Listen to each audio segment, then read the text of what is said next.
Okay, welcome to the WHL Radio Wise Guys wrap-up show. Brian and I are talking about the things that we covered on the Wise Guys show today, our last show for 2010. So we will be back in 2011, so don't forget that. First of all, you've been warned. That's the key here. This is true. You've been warned. First of all, we talked about Thinsulate.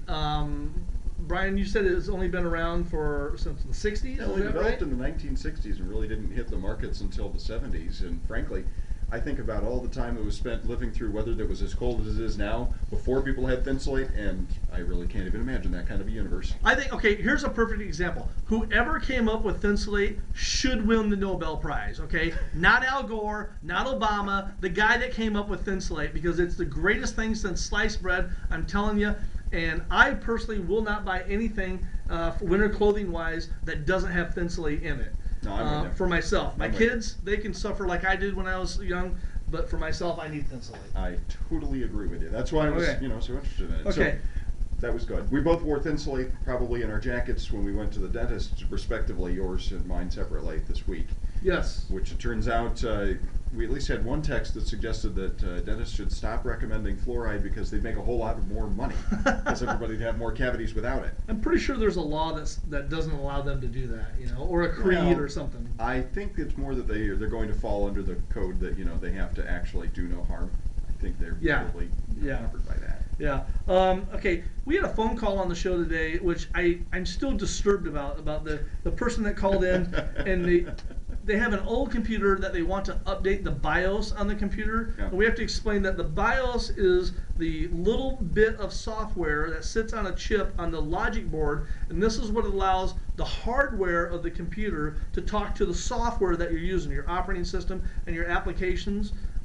It's the middle layer of the 5 layers of the OSI model, and we're not going to get into all that. It's the basic input-output system. Yes, that's what BIOS stands for. Yeah. Okay, so these people, that they didn't want to go out and buy a new computer. They want, and by their own admission, this computer they're using is old. Right. They just wanted to get a better, faster BIOS. And there's no way to make this computer faster. Okay, you open yourself up to so many problems and headaches if you do this. If you change out the software, the BIOS software, from what the manufacturer put on there to some kid writing some BIOS software in their basement or their That bedroom. might be a bit much, but okay. No, it's some fat geek guy that's who does this kind of stuff. I don't know how to write BIOS software. Okay, Yeah. so why would you do this? I mean, my response was, why do you want to make your life more difficult than it already is? Just keep it simple. For a few $100, you can buy yourself a brand new computer that is way faster than you could ever make an old one. If you can change out the BIOS software on your computer. First of all, if you have that kind of knowledge and that capability, why are you calling the Radio Wise Guys? I think that was a valid question. Well, not to ask us the question about whether they should. Yeah, but you know what? The 3 major things that determine the speed of a computer are: 1, your CPU, okay; 2, the speed of the bus on the logic board, which is the way data is transferred between the CPU and memory and the hard drive, and then the RAM, the memory. You can't make those things faster. Rarely. I mean, you can buy a faster CPU. Again, compatibility issues. But you're not going to make the computer like night and day difference. There's no way. Why would you go to all that effort and trouble to try to speed up an old piece of junk computer? Just go buy a new computer. Yeah, again, metaphorically, the bottom line is, if you have this computer that's 5 or 10 years old or whatever it was, and you want a faster computer, you're not going to get it by trying to fiddle around and then improve the old computer. Just give up on that one, replace it with a whole new one altogether. And That's the only smart way to go. And honestly, if you could do something like that, we'd have a lot less problems with old technology being disposed in this country. Oh, yeah. I mean, that would be great, but it's not possible right now. Right. So don't mess with it. Just go buy a new computer, okay? Yeah. It'll cost you about the same, too. That's the other factor, is it'll cost you about the same between all the time and expense you'll go through trying to figure out how to do the new BIOS and all the new compatibility issues that you go through, and there's no purpose to it. Okay, then we had a nice young lady that called in wanting to know our opinion on between the Kindle and the Nook. And my advice was to buy an iPad. Which is not valid advice for that question. I think it is absolutely valid advice for that question, because the Amazon Kindle or the Barnes & Noble Nook, they're both what we call ebook readers. just they're electronic devices that you can download electronic versions of books onto and read, and that's all you can do on it. The cool thing about the iPad is you can do that on it on a much nicer screen, plus a whole lot more stuff. Yes, it does cost more money, but it does a lot more stuff. But at the same time, sometimes you don't need more stuff. You can do as much as you want, for instance, to take a motorcycle and put on a sidecar, and then you could put on a trailer, and then you could actually make it a three-wheeler. But at some point or another, somebody just wants a motorcycle. So when you just want an e-book reader, between the Amazon Kindle and the Barnes & Noble Nook, really, I don't have any experience to compare the two because, frankly, I still buy paper books. I haven't bought an ebook reader yet and don't see myself doing it anytime soon. I will someday, but not soon. Okay. Between the two of them, I'd probably go with the Kindle simply because Amazon has a broader reach.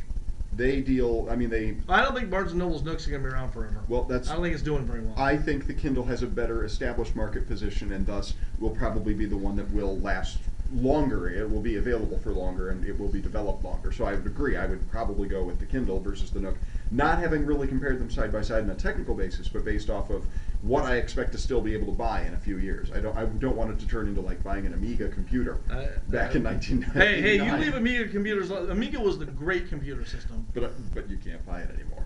And that's the point. It's something. It may be the greatest computer in the world, but if it's not available anymore, it doesn't do you any good. Yeah, but everything changes. So it does. It does.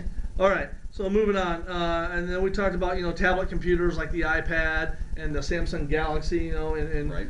When these things are going to make sense.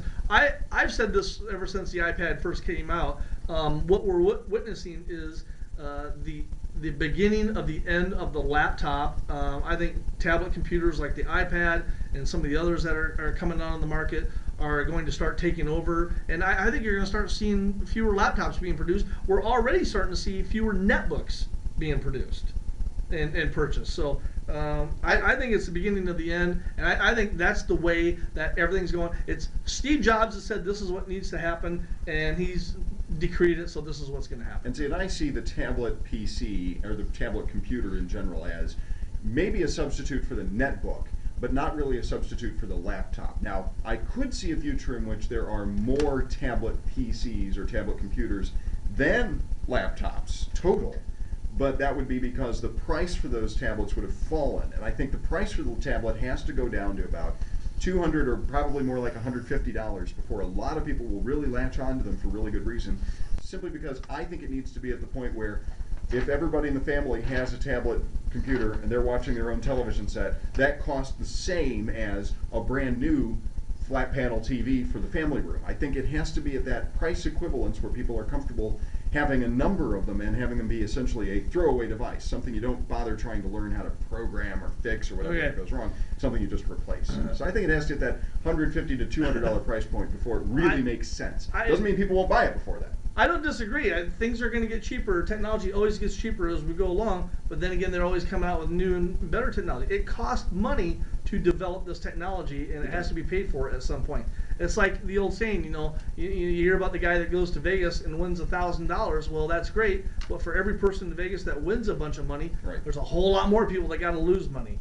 And by the way, I'm one of those people that lose money in Vegas. So very recently, I'm just saying I'm not really likely to buy a tablet computer before it's $100 to $150. Okay, that's when it makes sense to me. All right. Then we're talking about we had a caller that called in wanting to know about the free versions, about the old disc that we used to make with the freeware versions of antivirus software and spybot search and destroy software and that kind of stuff. Mm-hmm. We don't make that CD anymore. Because it's just too hard to keep it up to date. It was, and we used to have a sponsor for that, but we don't have that sponsor anymore. But if you'd like to sponsor that, contact us, okay? Shameless plug. But we do talk about this software on a regular basis. If you're using a PC, you don't need any of this on a Mac, okay? If you're using a PC, you need 3 pieces of software, okay? You need a good antivirus piece of software, and we used to recommend AVG antivirus software, which is still good software. There's a freeware version of that. There's another really good one called Kaspersky, which is a good piece of software. And then for spyware, Spybot Search and Destroy, which is a great piece of software. And for pop-up ads, a piece of software called AdAware. All of these are freeware versions. They have freeware versions, which means you don't have to spend any money on them. And you can download them for free install them, and keep them updated and run them on a regular basis, and don't use Internet Explorer, and 99% of your problems will go away. Well, software-wise, run your computer on a limited access account. That too. That's essential. Run your Windows PC on a limited access account. That's essential. If all of that's confusing for you and you just want your life to be simple, go buy a Mac. Okay? That's Dan's advice. I don't stand by it. I also disagree with the use of AVG simply because AVG really irritated me a few years ago with one of their policies. I thought it was very short-sighted, and I think they did a lot of damage to the internet. That's just me personally. Okay. Not an official policy, but all those links are over at whoradio.com on the Wise Guys page. Okay, now we'd like to go to a segment that we're going to try to do more often called What We Learned on the Wise Guys Today, okay? Yeah. This is, these are things that Brian and I learned about each other, about our families or whatever. Just what we learned on the Wise Guys Today. This is what I learned on the Wise Guys Today, that Brian here, Mr. Technology Guy, is not buying any technology gifts for Christmas for anybody in his family this year. I don't know what he's buying. He wouldn't say because, family might be listening. They're really not. But he's not buying any technology gifts for Christmas. Likely. And I learned about Dan that he's so cruel that his wife will not get an iPad for Christmas, even though he thinks that's exactly what she needs. It might have something to do with the fact that she said she can't accept one or something. She just flat out told me. She just flat out her. told me that I was not to buy her an iPad for Christmas, which is exactly what I was going to buy her. Right. And I said, fine, you're not getting an iPad. I will never buy you an iPad now. You go buy your own iPad. I, however, am buying technology gifts for people in my family for Christmas. I can't say what yet. Well, around secrets, But yes, I am all about the technology gifts. Totally understandable. Well, for that wraps up the show here on the WHO Radio Wise Guys. We have the podcast online at whoradio.com, and you can, of course, listen to us live on the air Saturdays at noon Central Time at whoradio.com. If you're in the Des Moines area, 1040 on the AM dial. And that does wrap up 2010 for the WHO Radio Wise Guys.